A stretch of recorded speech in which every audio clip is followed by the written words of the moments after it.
Hey, everybody. Welcome back to Restoring the Soul. I am so pumped for today's program because this is a book that I've read, and the topic is something that's near and dear to my heart. I'm welcoming to the podcast Tony Kriz. Hi. Hello, Michael. It's great to be here. Tony, you are a spiritual entrepreneur and a pastor, and you're the co-author of the book Read: How God's People Can Bring Justice Through Literacy. Correct. And eager to talk all about that today. This book really caught my attention, but more than that, it caught my heart. I shared with you before the podcast started that where I grew up in Cleveland, Ohio, my neighbor, Nancy Oakley, founded and ran a literacy organization called Project Learn. And so I've just kind of watched the impact of that over many, many decades. So let's jump in. 44 million people in America do not read at a basic literacy level, which is stunning. And there's countless other stunning statistics about the impact of children not reading. So tell me about this book and about how you got involved in this and what followers of Jesus can do about this massive problem and why it's an opportunity. That's only about 7 questions together, but jump in. Great setup, Michael. Yeah, you're right. It's about 43 million adults in America can't read well enough to get a basic job or get a job that can sustain a family. That's 43 million adults who rely upon public services and other programs in order to survive, or they're in our prison system or in other things where they're not contributing. And quite frankly, hope is hard to find. And in light of that, we just know that children who read become adults who read. And in America, if you don't learn to read by the 4th grade, statistically, you never will. There are no resources left in the American education system for people once they pass 4th grade. So that is the moment of your sentencing. Either sentenced to a life of opportunity or sentenced to a life of where you will drop out of school. Statistically, 1.3 million 4th graders do not read in America every year. And 1.2 million kids drop out of school. I don't think there's a direct connection, I think, between those two things. And kids who drop out of school end up in our prison system and our welfare lines.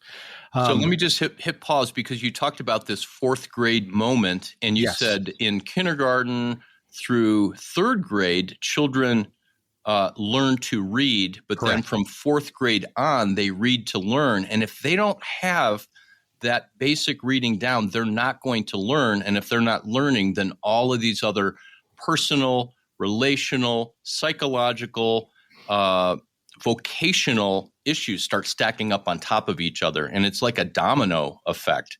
Absolutely. So talk a little bit about that.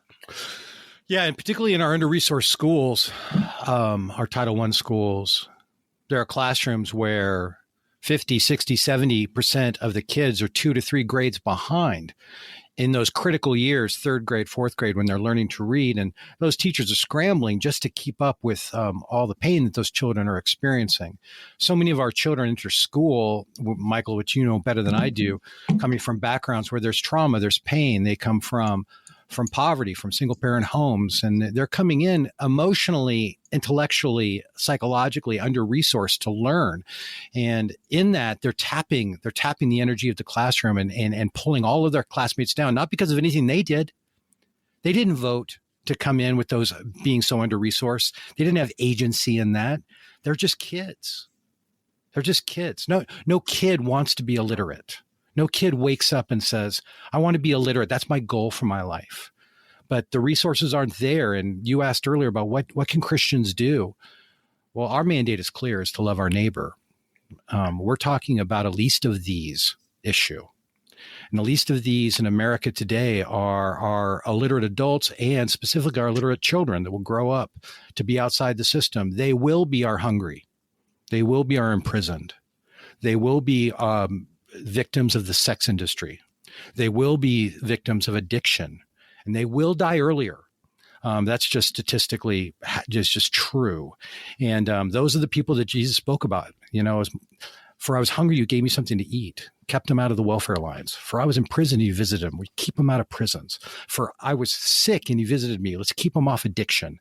And being able to read is one of the primary ways we give kids hope and opportunities for their future. And that's the work of the church. And I'll just skip to the end of the page, Michael.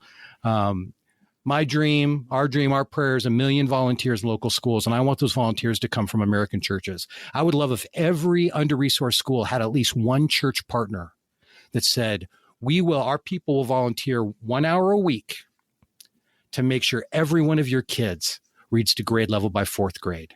That's our contribution to our neighborhood. 2 things exist in every neighborhood, Michael: a grade school and local churches.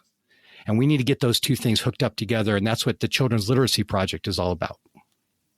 Well, I'm going to kind of play my cards early in this conversation. Good. I read the book. I went to the website, children'sliteracyproject.org. You can also go to teachakidtoread.com, and that will take you to the Children's Literacy Project. And I signed up. What a cool website. You can click on the button that says Take Action. That takes you to sign up. You put in your zip code and your first name. It doesn't ask for a social security number or a credit card. No. They're not looking for donations or anything like that. It's just take action. And then I got an email in my inbox and I clicked on that and I put in my zip code and a little bit more information. And it gave me the email of someone locally that I sent it off to. And I said, I want to volunteer. And I'm literally challenging and inviting everybody who listens to this podcast. And the last statistic was we're heading toward 3 million downloads. And that's potentially a lot of people that could click that button. This is not about an ask for money. I feel like I'm Jerry Lewis on the telethon or something right now. This is not about an ask for money. This is about donating probably an hour a week, maybe much less than that, a couple hours a month for you to show up. If you don't know what to do, these people are going to walk you through this, and just to invest an hour reading with a child and potentially with an adult in a way that can bring the kingdom of God in a way that's profound and have a ripple effect. 2 questions. Number 1, you talked about the impact at all these different levels of keeping people out of jail and keeping people off the streets and all of those things that Jesus said. What was it again that you interpreted when I was naked, you clothed me? There was a correlation in the book about how you interpreted that naked was that Jesus was talking about ministry to people that are sexually victimized. Yeah, I mean I'm making a bit of a leap, but when I think about our society today, I think about Jesus. Jesus listing off these 6 categories of people: strangers, sick, imprisoned, hungry, thirsty. He adds naked, which is interesting. And I think as a child, I was just taught that naked just meant poor. And yet when I thought about it, poor is pretty well covered by the other categories. So why would Jesus include this 6th category that was sort of out of left field? For I was naked and you clothed me. And if there's one thing that Jesus was surrounded by in the Roman world, it was sex workers. They were in the temples. They were in the streets. There are several characters in the Bible that we know are victims or participants in the sex industry. So the Bible is not blind to that segment of society.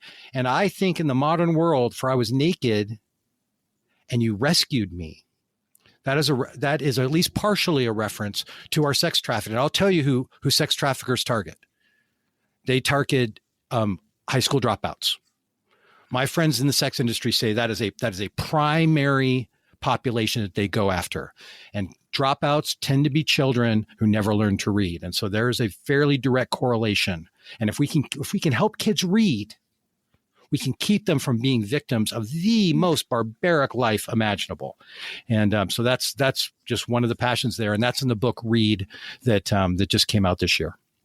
Yeah, and this is my second question. There was a statistic that I read. It might have been on the publicity sheet that they send, when they send the book, but it was some kind of percentage of there's some kind of an exponential greater likelihood if someone cannot read by 4th grade, the likelihood of them going into work in the sex industry, being imprisoned, being homeless, that kind of thing. And do you remember that statistic?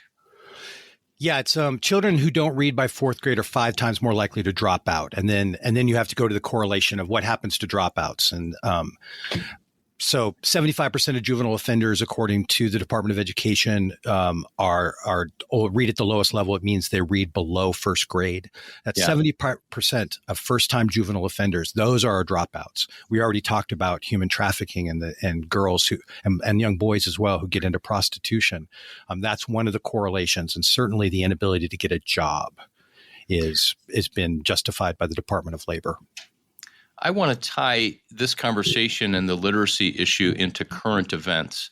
Oh, great. Wow. With the recent election and the division between left and right and Republican and Democrat and everybody in between, even after voting, and even after there being a candidate that was elected, I'm hearing a lot of people on both sides saying, I really don't think there's much that can be done.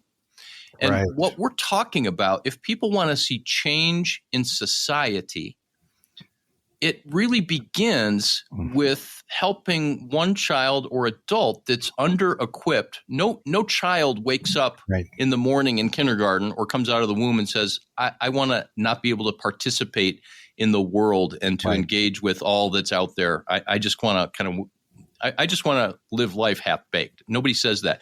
Ultimately, it's the environment, it's circumstances, it's victimization, it's trauma, it's socioeconomic realities. So if you want to change the world, and I'm preaching to myself because I signed up on at Children's Literacy Project.org. If you want to change the world, consider, and I would even say pray about, is this something that God would have you do? Because this is how we bring the kingdom of God.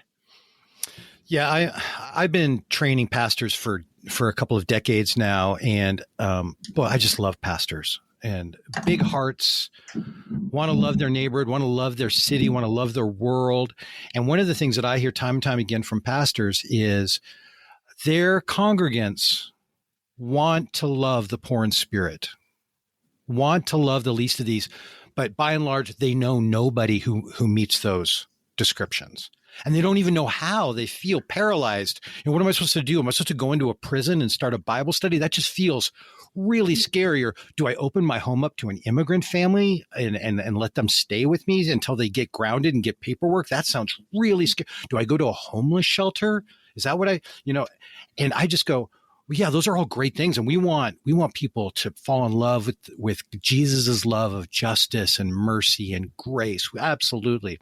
But one thing that is not scary, Michael, is being the new best friend to an 8-year-old. It's not scary because the minute you walk in the door, that 8-year-old's going to think you are a superhero. They're going to think you walk on water. They're going to think you turn loaves and fishes into a feast. They can't wait to spend time with you. And in being there, it's not just about walking them through reading and helping them get some of those basic steps that are going to empower them for a future as an educated adult. It's the emotional support. It's the psychological support that you know more about than I do, that these kids are going to hear. Maybe you're the first person who comes and shows up and regularly says, you have a future. I believe in you. You're so smart. I can't believe how smart you are. So many of these kids come from traumatic backgrounds, and maybe their parents tell them that they're great and they have a future, but maybe the next minute they're throwing something across the room. And a consistent, stable presence can be incredibly healing, even if it's just an hour a week. And statistically, it's been shown that just an hour a week can make an impact on a young soul. Wow. Who wouldn't want that? Who wouldn't want that experience of walking in and having that kind of impact? So let me ask you this question. Would you share the story, and if I forget if it was you or Jeff who runs the Children's Literacy Project, and the story of Yoga Boy? Because it was both compelling and so touching. That's a Jeff story. Yeah, that's a Jeff story. It's he was working with his Head Start program, and Jeff lives in like what we here in Portland, Oregon, we call a rich suburb, one of the rich suburbs. Every city's got them, called Lake Oswego. But less than a mile from his house, there's a Head Start program that is completely filled with kids that come from below the poverty line. A lot of times people think, there's no kids that need help. There's no under-resourced kids in my area. Jeff comes from a rich neighborhood, and just a mile away, there's a little enclave of these poor families that send their kids to the Head Start program. And he went and he got this wonderful young boy. And I'll just kind of skip to the bottom of the page. This kid was rambunctious. He was punching other kids. He was running around. He's making havoc, making it so other kids weren't learning because of all he was doing. And Jeff came in and sat down and tried to be his friend. And this kid fought him, actually slapped him in the face, not maliciously, he was just being like a kid, flopping around. And Jeff kept showing him books, and he didn't want to sit and read, And then the kid saw a book on yoga, believe it or not, children's yoga. And if you know Jeff, he is the farthest from yoga of any human being that I know. And he just opened the page, and he and this little boy started to do yoga poses together as best they could. And both of them were terrible. And they laughed, and they read the page and about the position and what the pose means. And they flipped the other page. By the time they were done, the entire class had gathered around, and the two of them were leading a yoga class for all of this little wild boy from a tough background. He suddenly not just was accepted by the room, he was actually a leader in the room through that experience. That is remarkable. And then, if I recall, there was a lifelong relationship there with that boy, and many, many, many years. And they're friends now. And that boy grew up and has a life and a future. Yeah, Jeff was just telling me this week he hasn't been able to go because our work has been we've been traveling so much because so many cities are grabbing this idea of adopting schools, churches adopting schools. We've been DC. We showed our film Sentenced. We have a documentary out on Peacock called Sentenced. We showed it at the Library of Congress. And Congress showed up, and the Librarian of Congress invited everybody to come. It was unbelievable, trying to reveal this need in America today. We've been showing the film around the country, and anyway, so Jeff's been so busy, he hasn't been able to get back to the Head Start program. And he just told me this week he's starting up again January 1st. He's going to be back in the classroom reading. Stay with us. We'll be right back. What if healing didn't have to take years? Hey friends, it's Michael. At Restoring the Soul, we guide men, women, and couples through intensive counseling that brings deep transformation, often in just a few weeks. And our mission is fueled by generous people like you. Now you can become a monthly partner by setting up a recurring donation of any amount. If you give $20 or more on a monthly basis, I'll send you a signed copy of my book, Sacred Attachment. To set up a monthly gift, visit restoringthesoul.com and click donate. Make sure in the notes section to type the word book. Thanks for helping to restore lives. Wow. So tell me a little bit more and tell our listeners about the film. It's sentencedfilm.com is where people can watch a trailer or preview the movie, but they go to Peacock, as everybody knows, the Peacock app, and they can actually watch this there. Yeah, that's right. It's co-produced by Stephen Curry, who's a well-known NBA basketball player. He and his wife Aisha are co-producers on it, and Stephen Curry is actually the narrator on the film. And it is a raw film, Michael. I don't want to suggest something that it's not. It's PG-13. You're going to have to endure a few curse words because we're following actual adults who never learned to read. Yeah. And out of respect for them, as they partnered with us to tell these stories, their worlds are very complicated. And so you're going to see some complicated things, but there is hope. The film does bring hope. And so I would really encourage people to go. They can go to childrensliteracyproject.org, and you can see the trailer there as well. And go to Peacock. And if you see something that inspires you, please let us know, and we'll bring the film to your city. We would love to show it as a way to inspire people to get involved in literacy. Again, we want to put 1 million mentors in under-resourced schools. And after the film was done, actually, that's what inspired the book Read, because we've been doing all this theological study about the connection between the words of Jesus and the 21st century, and how do we apply those words. And that was sort of the framework behind the scenes of Sentence. We go, well, we need to put all this learning into a book. so people can see that Jesus really is or all around this idea of literacy. So if people are at all interested, go to Amazon or whatever bookseller you like and order the book Read and learn about this issue and why we think Jesus really cares about it.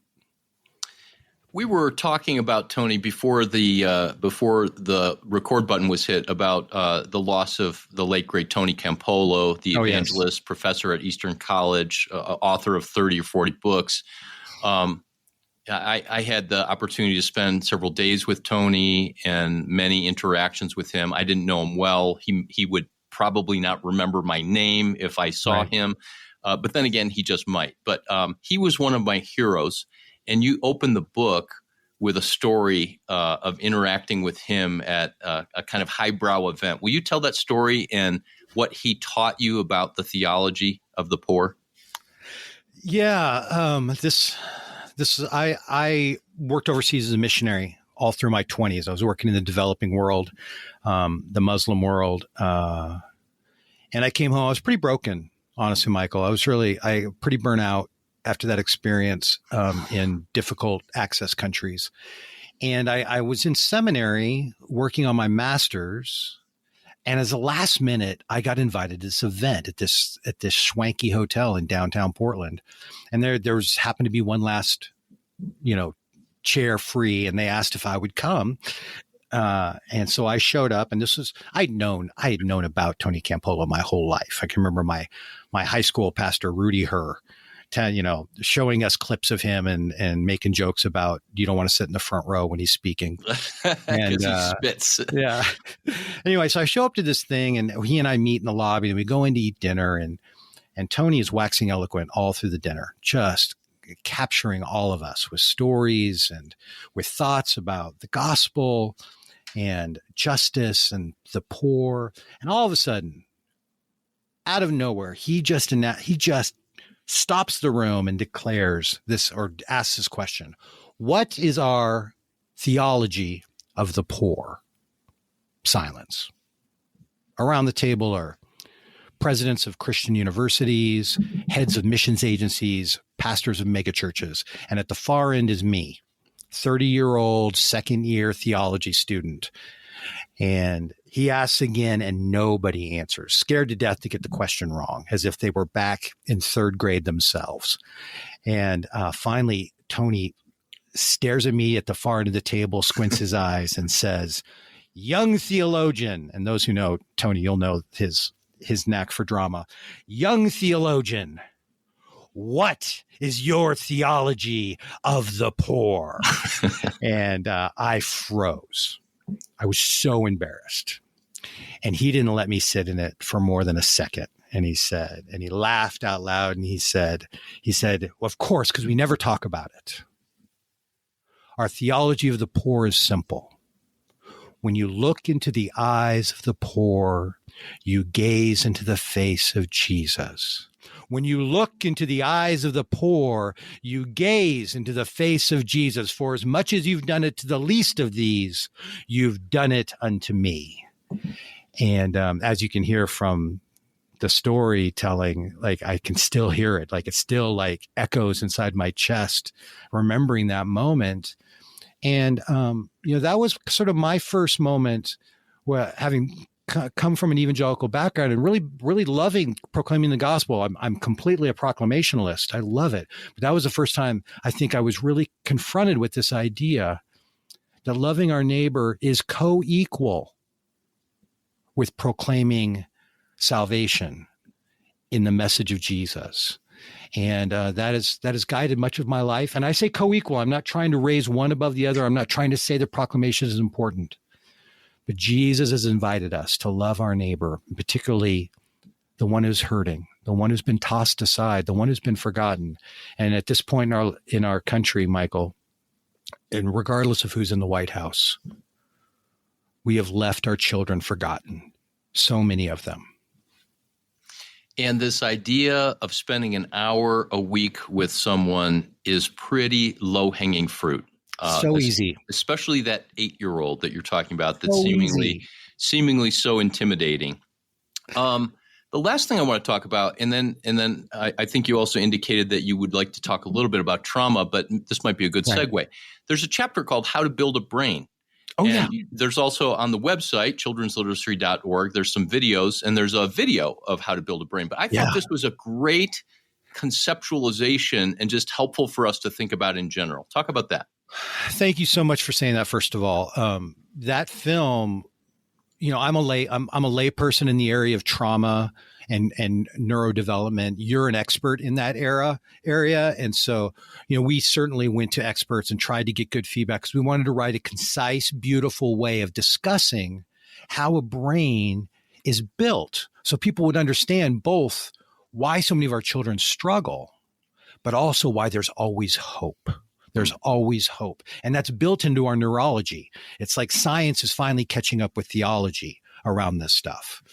And How to Build a Brain is really, it's an animated short film. It's like 3 minutes long. You go to childrensliteracyproject.org and you can click on the videos and you can watch it.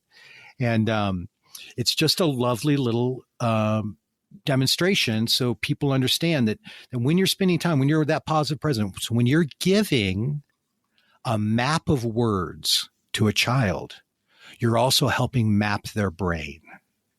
And in that, they really have hope. But part of the film is about trauma. And Michael, I would love just to hear your thoughts on, from your research, what does trauma do to learning? What is, 2 out of every 3 children in America report at least one traumatic event by age 16. So these children are walking into school. They're not a blank slate, as we may like to believe. There's an awful lot going on behind that slate. And what's your understanding of the impact of trauma? Before I answer that question, I've got to read this line that you wrote. And I knew that I would love talking with you even before I met you online here, because there's just some really great one-liners in the book. But at the beginning of How to Build a Brain, you talk about how the neurological development largely happens, before the age of 6, and then from 6 to 25 years old, only about 5% of the brain, it's all but 5% is developed by age 6, and then the rest of it develops between 6 and 25. Now, that might sound like not a lot, but they're really critical parts of the brain that allow for abstract thinking, or what's called formal operational thinking, so that we can think about our thinking. And you said, in light of this final 5%, you said, this explains why, as a 53-year-old, I can still recite the lyrics to every 80s TV sitcom, but half the time I can't remember why I walked into the kitchen. And I was like, okay, I'm every 70s sitcom or 60s sitcom, and I can't find my car keys. It is strange, isn't it? What we give our attention to. But interestingly, there's a kind of cultural literacy, right, where we pick up and we internalize culture, songs, TV shows. It's interesting how when a new group of, like a men's retreat or something that I lead, or men getting together, one of the first things that people start to bond over is television and shows, and recently I was talking to somebody about, did you see Gladiator 2? And, then that led back to Gladiator 1. So we all have a kind of cultural literacy, and it might be very different based on your socioeconomic status and where you grew up, et cetera. But I loved that line. I think trauma profoundly impacts our cognitive abilities. The earlier that trauma, the less capacity we have to process that trauma, because a very young child doesn't have a construct to say mom or dad is an alcoholic or absent, or they've been traumatized, or they're disabled, or mom has postpartum depression, and therefore my needs aren't being attended to. They internalize that. Yeah. And that child can't, without that more developed abstract formal operational thinking, actually imagine a life without that caregiver there, because that caregiver is there. This is a crude analogy, but like someone who puts out the bowl of milk for the lost puppy or the cat, that child is dependent upon them. So they can't look at the other through a negative light. That child always has that positive image. No, even though they're abusing me, I still have to love them, be good enough for them, etc. So the earlier that happens, the less likely children are able to internalize a sense of well-being so that they can show up as they really are in life, versus showing up with a survival or adaptive response to life. Yes. I was talking with someone recently, and this is a really common theme. And this person was in full-time ministry of, in their family, the message, not because anybody said it, but because of experience of dad's alcoholism and mom's traumatic past, was, I must be responsible. I have to take care of my big sister or my little sister or my siblings. I have to earn money and work a job and then come home and cook food. Now, obviously, I'm talking about almost a stereotypical urban or lower socioeconomic, but there's a lot of versions of that are in the suburbs in the big multi-million-dollar houses, right? So if I'm not taken care of, and the 4 S's that I talk about that are part of attachment trauma, if I'm not seen, soothed, safe, and ultimately secure in some kind of relationship, then I'm not going to have the basic apparatus internally, much less the energy to move into my world and show up at school in any way where I'm actually present. So kids are falling asleep, kids are checked out, kids are dissociated. Because of trauma in my background, and I've written about this in my most recent book, I was actually trafficked as a very young boy. There was sexual abuse that I've talked and written about before, but about 20 years ago, I began to recover memories that have been corroborated about this. Wow. That happened in the 1960s. And I remember in 3rd and 4th grade being absolutely dissociated. And for a long time, I had no memories whatsoever of my 3rd grade year. And I've often thought about, what if that didn't happen? What kinds of things would develop that didn't develop, including learning disabilities. I have Asperger's, or what used to be Asperger's. I'm on the spectrum. And sometimes I wonder, how much of that is just a result of trauma and what did or didn't happen in my brain. So I can't go back and do it. But the big answer to your question is trauma profoundly affects how we show up in the world. And the younger we are, the more it affects our cognitive capacity to be present in the world and neither overwhelmed with anxiety and anger. That's the fight or flight response. So if you see an angry kid, that's generally because he's wounded and there's no one there to advocate him and to step in on their behalf. Or you see a kid that's filled with anxiety. This used to be hidden when I was in school and my kids are in school, but now post-pandemic and with some of the destigmatization of mental health issues, everyone's talking about anxiety, and 70% of kids are on antidepressants and things like that.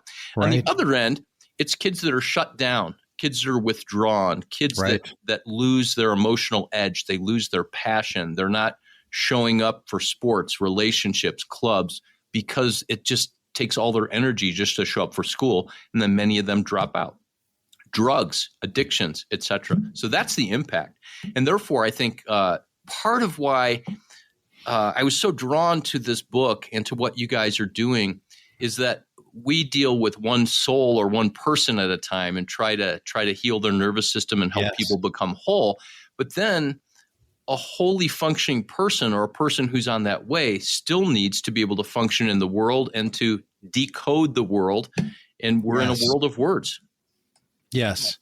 And there's an old quote that one of our friends in Detroit uses. It's easier to build strong children than to rescue broken adults. And I want to put you out of business, Michael. I want to put you out of business. And there's a Harvard study that says the one consistent healthy adult can deeply affect a child's neurological development regardless of their background. And so that seen, soothed, safe, secure. I want a new best friend for every 6, 7, 8-year-old in America. And I want them to be people of faith. I want it to be people who are bringing the love of Jesus, and bringing the power of the Holy Spirit into that friendship. Even though they're in a public school, they can't necessarily talk about it, but they're bringing the reality of God into that room through their life. And that child can experience love and safety, security, and they can feel seen and soothed. And if we can have one new best friend, 1 million volunteers in our school, if we can have one church adopt every hurting school in America, we could we could literally change the country. In 10 years, we could change. And you'd be hard pressed to come up with another issue that if the church just showed up for an hour a week, 1 hour, and we're used to that.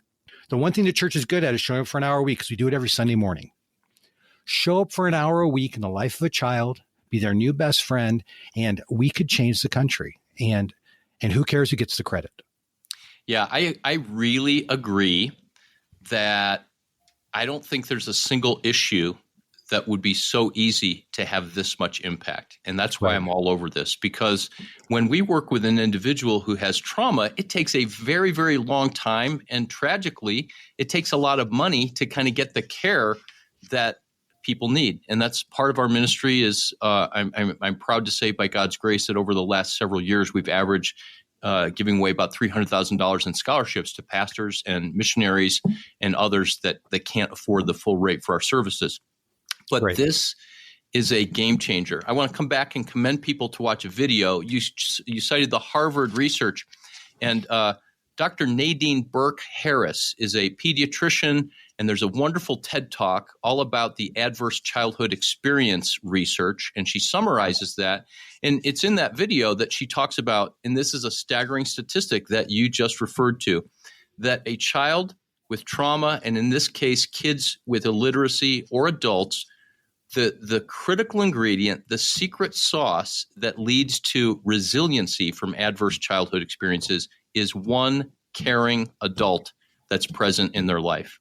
And as you said, this is not Operation Christmas Box or something like that, where you send a Christmas box, nor is this a short-term mission trip, on either ends of the continuum.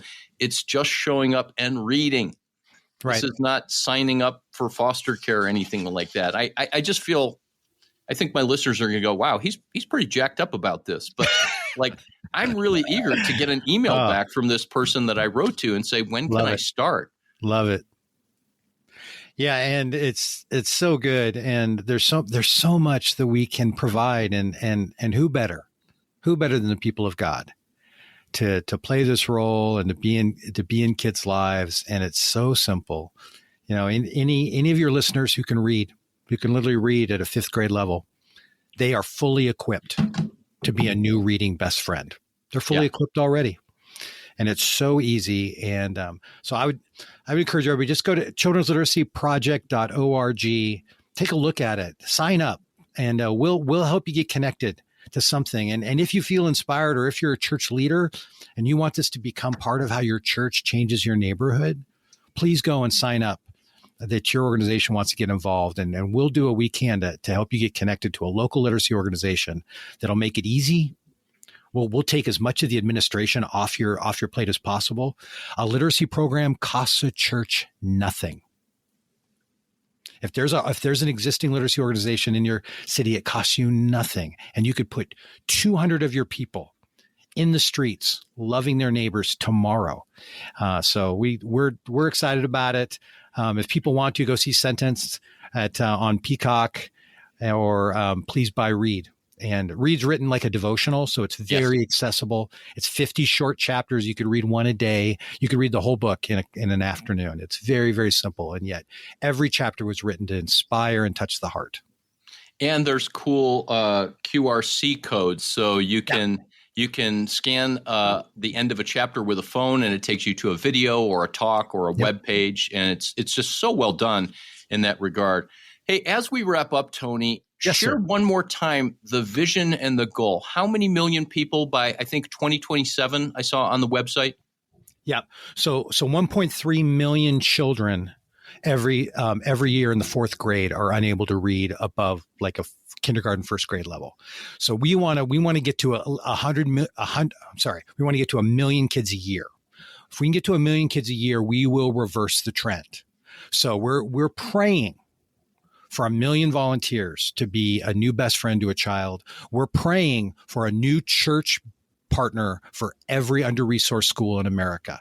That's our goal. And if we can get those two things done, we will change the country and change the world, because this country really is a leader around the world. And if we can show that we really are behind our children, it will change the world. So, dear listener of this Restoring the Soul podcast, please check out childrensliteracyproject.org or teachakidtoread.org. Watch the Sentenced film on Peacock. Sit down with your family, maybe teens and older. Read the book, Read How God's People Can Bring Justice Through Literacy. this is an opportunity, this goal of 2027 of 1 million adults in God's church sitting and reading with children and adults, teaching them. This will bring the kingdom of God. We pray that Lord's Prayer. That sounds funny. But we pray that those words of the Lord's Prayer of thy kingdom come and thy will be done. And so many times I pray that and I'm not even aware of what I'm praying. But what I'm saying is, God, make heaven happen here. Bring the kind of relationships and society and world to this world that I live in through me. And through my family and through my cul-de-sac and my neighborhood and my church. And so here's the opportunity. Tony, thank you so much for what you're doing. Thank you for your vision. Thank you for hearing and responding to Jesus' words about what we do to the least of these. We've done that unto him. And thank you for helping me to see that when I look into the face of the poor, which is the homeless man, or many homeless people that I drive by on the way to work, that I'm looking into the face of Jesus. There you go. Thank you, Dr. Campolo. Bless you. Bless you. So thank you for listening to another episode of Restoring the Soul. We want you to know that Restoring the Soul is so much more than a podcast. What we're all about is helping couples and individuals get unstuck. You know how some people go to counseling or marriage therapy for months or even years and never really get anywhere? Our intensive programs help clients get unstuck in as little as 2 weeks. To learn more, visit restoringthesoul.com. That's restoringthesoul.com.